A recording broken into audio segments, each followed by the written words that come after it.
Why do we think dinosaurs sounded like this? Every movie makes them sound like these giant roaring monsters, like a Jurassic Park type scream.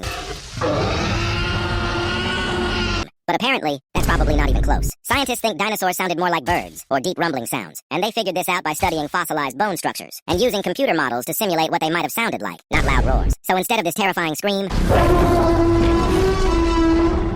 it might have sounded more like this.